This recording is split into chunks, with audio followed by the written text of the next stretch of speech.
Today on the Super Brick Building channel, we're going to build this Lego jet.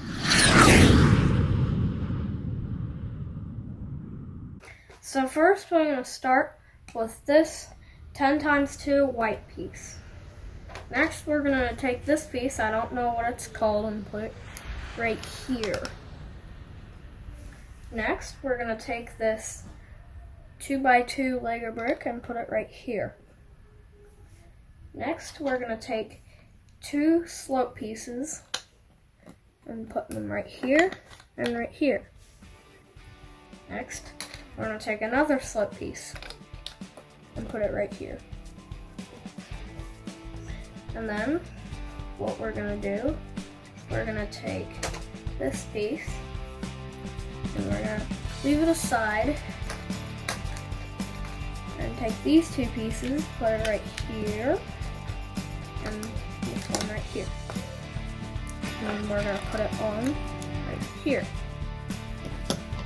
Next, we're going to take this piece and put it right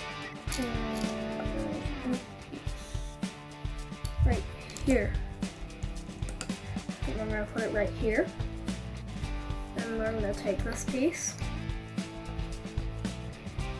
and put it right here.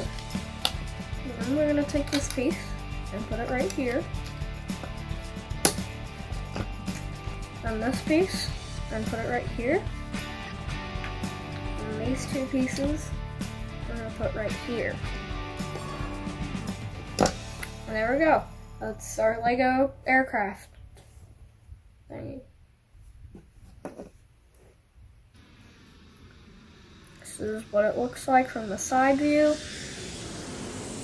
and this is what it looks from the bottom, and this is what it looks like from the top.